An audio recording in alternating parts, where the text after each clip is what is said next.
Xabi Alonso était en conférence de presse. Le Real Madrid affronte demain l'Atlético Madrid. Kylian Mbappé est absent. On va se résumer tout ce qui a été dit par le tacticien espagnol. Concernant la défaite 5-2 sur le dernier match face à l'Atlético Madrid, nous ne pouvons pas oublier ce match. Nous ne pouvons pas refaire les mêmes erreurs demain.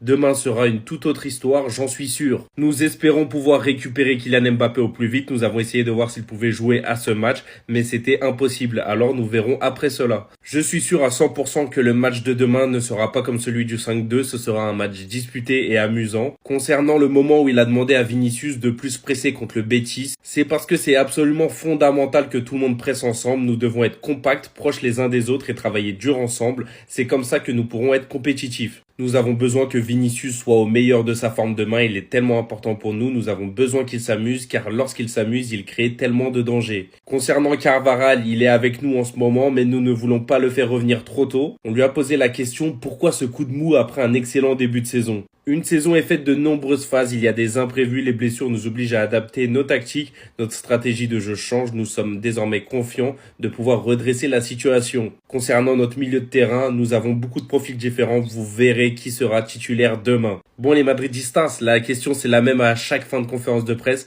Quel est votre pronostic pour la rencontre de demain face à l'Atlético Madrid? Pour ma part, je peux pas imaginer autre chose qu'une victoire. Et logiquement, qui dit match du Real Madrid, dit conférence de presse d'avant-match de Xabi Alonso. Conférence de presse que je vais essayer de vous résumer dans cette vidéo et qu'on va essayer d'analyser ensemble. Mais juste avant, pour tous les Madrilènes qui ne souhaitent rien louper de l'actualité Madrid, ça se passe ici, donc n'hésitez pas à vous abonner. En plus, la dernière ligne droite avant de foncer vers les 200 000 followers. Donc je compte sur vous. Allez, on enchaîne. Pour commencer, Xabi Alonso nous dit c'est une demi-finale, nous devons être mentalement très bien préparés, être compétitifs et attentifs aux détails. L'Atlético est toujours un adversaire exigeant, nous avons des raisons de jouer avec énergie, un titre est en jeu et c'est pourquoi c'est important. Dans tous les cas, je vous l'avais déjà dit ce matin, nos joueurs j'espère qu'ils sont préparés. On a une revanche à prendre et c'est l'honneur du Real Madrid qui est en jeu. Donc s'il faut coller serré, cimenter, zouker avec les joueurs de l'Atlético Madrid, il faudra le faire, du début jusqu'à la fin du match. Ensuite, il dit la Supercoupe, deux choses sont claires, c'est le tournoi que nous jouons actuellement, donc c'est le plus important.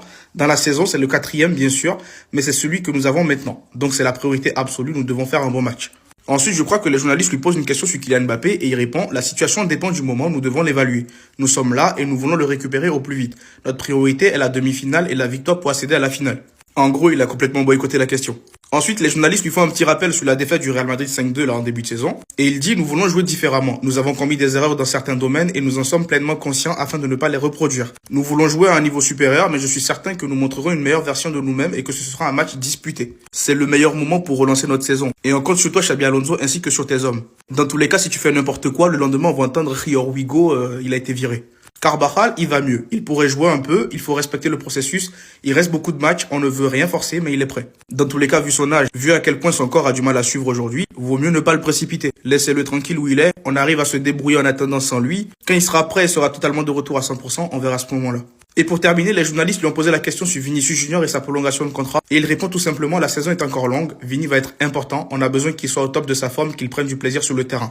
Quand c'est le cas, il nous donne cet avantage, il faut qu'on le retrouve. Il est fondamental pour nous. Dans ces mots, on voit clairement qu'il essaie de redonner confiance à son joueur. Confiance que j'espère va faire du bien aux joueurs. Parce qu'en soi, on a vu, Rodrigo, il a été complètement métamorphosé depuis que Xabi Alonso a commencé à lui donner un peu de confiance. Donc là, je me dis qu'il va peut-être faire pareil avec Vinicius. On espère bien voir le résultat. Dans tous les cas, on verra bien. Mais sinon, dites-moi dans les commentaires ce que vous avez pensé de la conférence de presse de Xabi Alonso. Et surtout, pour le rien louper, vous savez ce qu'il vous reste à faire.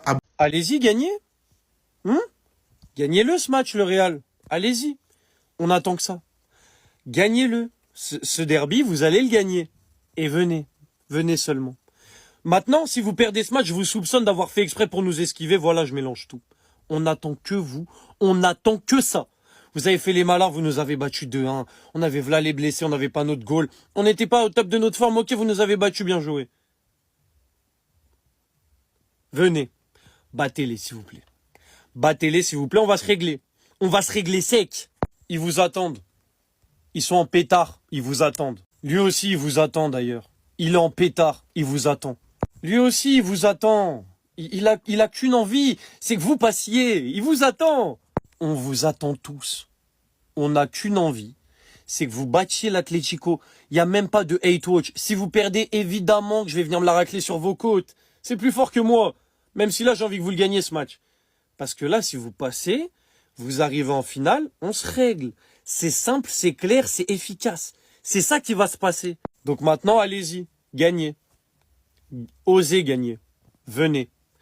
On attend juste ça. Quand je vous dis que ce mec-là sur un terrain dégage une énergie, je ne sais pas d'où est-ce qu'elle vient. Les joueurs sur le terrain, quand ils le voient, ils perdent leur niveau. Et j'ai encore la preuve. Hein. Tous ceux qui essaient de me faire croire que Kylian Mbappé ne sert jamais, le mot jamais, j'ai du mal, ses coéquipiers, ou soi-disant le mec qui ne libère jamais la balle pour que les coéquipiers mettent des buts, les gars, j'aime pas la réécriture. Je vais vous montrer une petite compilation qui prouve que ce mec-là, quand il est sur le terrain, les autres, ils se déconnectent. D'où la dépendance à ses buts, là où les autres auraient pu en mettre tellement, et qui viennent... Il a fait des passes, hein. Il a fait des passes qui auraient pu être des passes décisives. Bref, regardez tout simplement. Regardez attentivement, ce sont les occasions créées par Kylian hein, depuis qu'il est au Real Madrid.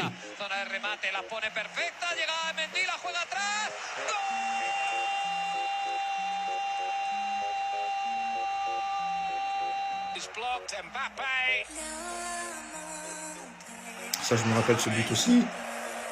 Il y a eu des loupés, hein. Vous allez voir. Il a fait des passes qui auraient pu se transformer en passes décisives.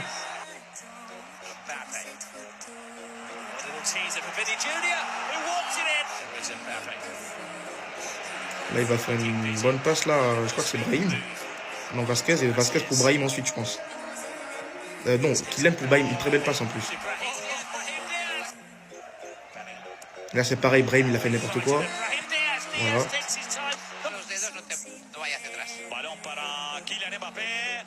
Vini, c'est pareil. Là, c'était n'importe quoi.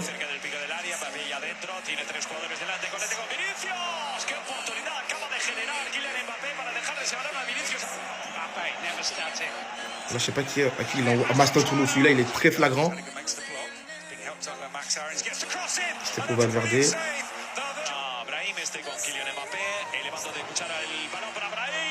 Il a fait n'importe quoi, Brahim, là aussi. Même, c'est pas évident, mais voilà quoi. C'est pas évident, ce genre de position, mais bref. C'est là aussi, c'est dommage. Hein. C'est dommage. Vinicius qui va la décaler à Vini. Mbappé et là, il a fait n'importe quoi, Vini.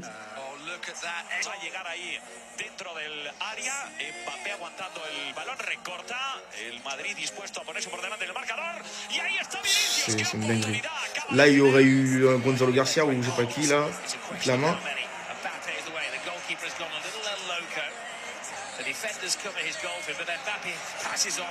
C'est pareil.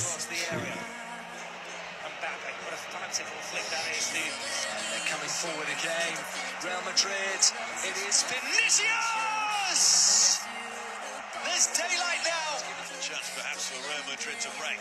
Mbappé swings it out to that first. Conseguir 3 goles que pudieran empatar el encuentro. La pelota para Fran García. ¡Ah, maravilla de Kylian Mbappé! Kylian Mbappé la afronta. Kylian Mbappé. Oh là là, la passe. Laisse tomber. There's a stunning save from Guaita. He wants a master plan, or it's just him being very honest, you know? So again, Real Madrid have picked that off with relative ease. Go on the counter-attack. Mbappé against Barcelona. Mbappé, what a touch inside. Flicked back. Mbappé. Ball through to Camavinga. It's a lovely cutback from Mbappé. Great work. Et là, voilà. Bref, je vous mets pas toute la vidéo. La vidéo, elle dure trop longtemps. Et en plus, ils n'ont pas eu le temps de tout mettre. Hein. Mais sinon, bref, tout ça, c'est pas pour vous dire que Kylian Mbappé, il est parfait. Mais comme je vous le dis souvent, faut savoir faire la nuance. Moi, personnellement, je le répète encore une fois, pour moi, ce n'est pas un 9. Faut pas le mettre en 9. Tu le fais accompagner par un attaquant comme Gonzalo Garcia. Ou tu le mets sur un côté. Mais dire qu'aujourd'hui Kylian Mbappé n'est pas important, Kylian Mbappé n'est pas bon, il n'est pas bon pour le Real Madrid, c'est pas un profil qui pourrait être bien pour le Real Madrid, là-dessus je suis pas d'accord. Je le redis encore une fois, faut savoir nuancer. Vous laissez trop parler vos émotions, votre haine envers le joueur. Bref. Et c'est pareil, hein, la réécriture par rapport à Vinicius Junior aussi, je l'aime pas du tout. Et ça, on va en parler une autre fois. Dites-moi ce que vous en pensez dans les commentaires et surtout pour nous reloper, vous savez ce qu'il vous reste à faire. Jude Bellingham en conférence de presse aujourd'hui, donc il a expliqué pourquoi il marquait beaucoup moins par exemple cette saison que lors de sa première saison au Real. Donc il a dit, lors de ma première saison au Real, mon rôle était de jouer près de la surface adverse, donc il avait plus d'opportunités à marquer. Mais il a dit maintenant, depuis que Kylian Mbappé est arrivé, je joue beaucoup plus bas et bien sûr, vu qu'il est plus loin des buts adverses, il marque moins.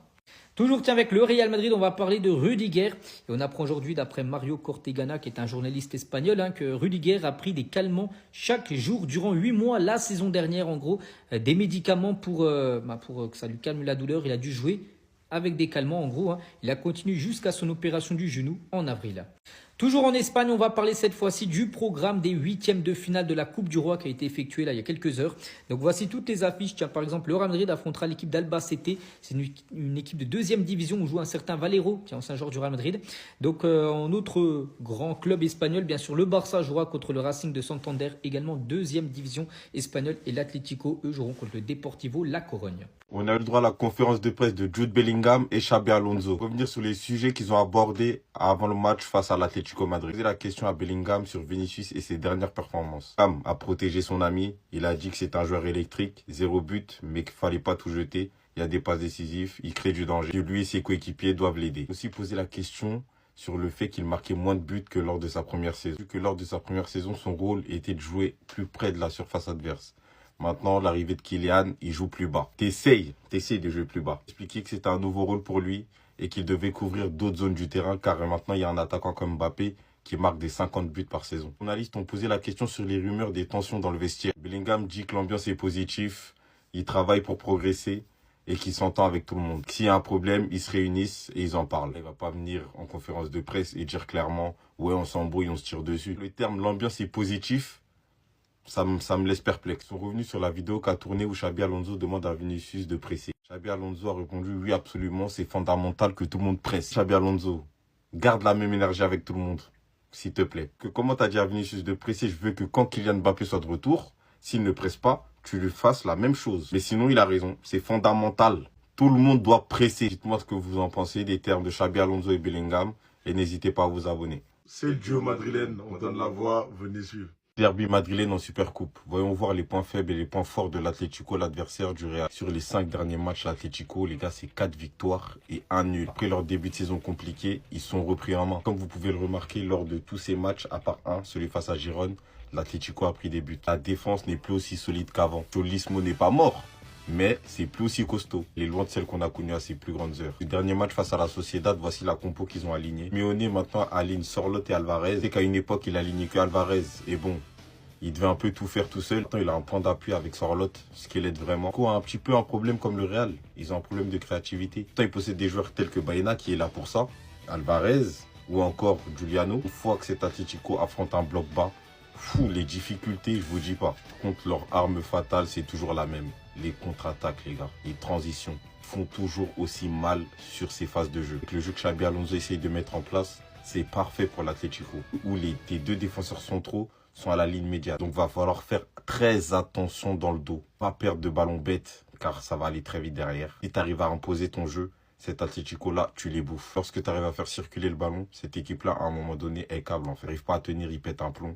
Et après, ça devient facile. Il suffit de regarder les matchs face au Barça. Dites-moi ce que vous en pensez. Donnez-moi votre score et n'hésitez pas à vous abonner. C'est le duo madrilène, on donne la voix, venez suivre. Xabi Alonso, la Supercoupe, c'est ta dernière chance. On revient sur les dernières infos sur le Real Madrid. Revenir sur l'information de Kylian Mbappé. Tous les jours, elle change. Mbappé pourrait revenir pour une potentielle finale en Supercoupe. Le bon vieux, il a 2 kinés qui restent avec lui pour optimiser ses chances de guérir. Que je comprends pas.